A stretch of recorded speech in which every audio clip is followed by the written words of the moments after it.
Why are we doing the verbal stories? They encourage, again, children's listening skills. They develop the child's ability to hold information in their minds.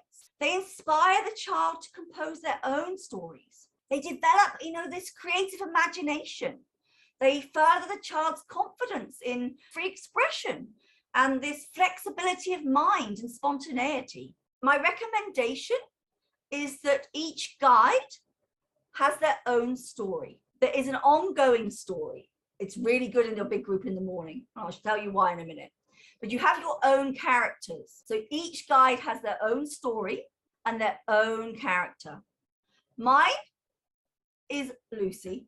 And Lucy's story has been going on for 33 years. So each guide needs to create a character.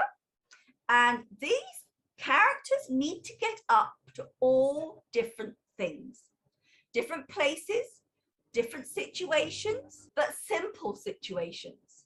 Going to the swimming pool, going on holiday, coming to the children's house, going to the supermarket, all those things that they can relate to and can appreciate. Each chapter, shall we say, or each time you tell a story, each chapter lasts about a week. So it's ongoing. It gives them a sense of there's more to discover. And you always leave it on a cliffhanger. That group in the morning, brilliant to leave it on a cliffhanger. That child who doesn't want to come in the morning, oh, Karen might tell the rest of the Lucy story. How did it finish the other day? They get in like a shot.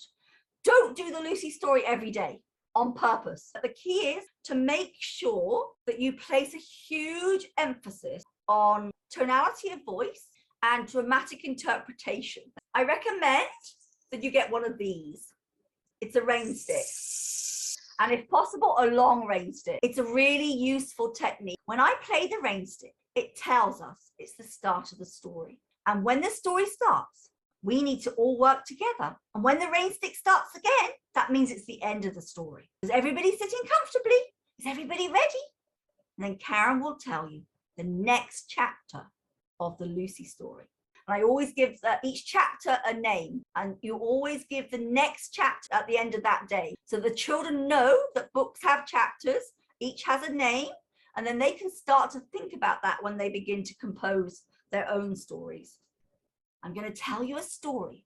Do you remember we left it the other day where Lucy had a day trip with Grandma, didn't she? The next chapter was called Lucy's Day Trip.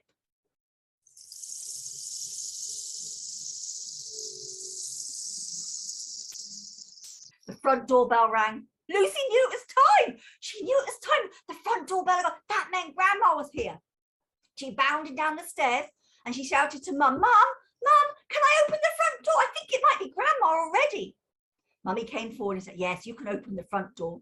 Lucy opened the door and there was Grandma. Grandma was stood on the front doorstep with her great big flowery sun hat on, a rucksack on her back, and she definitely looked ready for her day out. Morning, said Grandma. Are you ready, Lucy? Have you got your rucksack? Lucy looked. She looked at herself. No, Grandma. I don't have my rucksack yet. Will you wait for me? Sure, says Grandma. I'll wait. You get your rucksack. Lucy bounded down the hallway, down through the kitchen. Next to the kitchen table, there was her rucksack.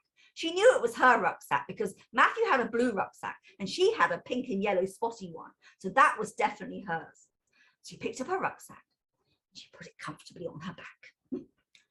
She walked very slowly this time, very slowly back to Grandma. She knew she couldn't walk too quickly because if she walked too quickly, her bottle of orange juice in her bag would go away. So she walked really slowly. Grandma, did you see I have my rucksack? I'm walking slowly because I've got orange juice for lunch. Well, I think I've got orange juice for lunch. Can I show you? Oh, not now, said Grandma. We'll look later when we get there. So Lucy and Grandma left Mummy and Matthew behind because Matthew had to go to football training and he loved his football training. And this was a day that Lucy and Grandma were going out all by themselves. Lucy and Grandma walked down the side of the road and Grandma all of a sudden stopped. She stopped and she didn't move. She just stopped. Lucy looked at Grandma. Grandma looked at Lucy. Nobody said a word. And Lucy thought, I need to ask Grandma why she stopped. Grandma, why have you stopped? Well, said Grandma, I've realised I don't know where I'm going. I don't know where we're going. We have to get to the beach, but I haven't walked for ages. I've been going in the car. We need to find out where we need to go.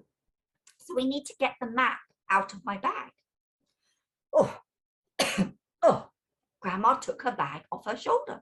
She opened her bag, and in the bottom, there was a folded up piece of paper. Lucy had never seen a map before. She'd only seen it on her mum's phone. She'd never seen a real map. This was a paper map. Grandma slowly opened the map and said, this, Lucy, is where we're going. Shall we look at the instructions and find out how to get to the beach?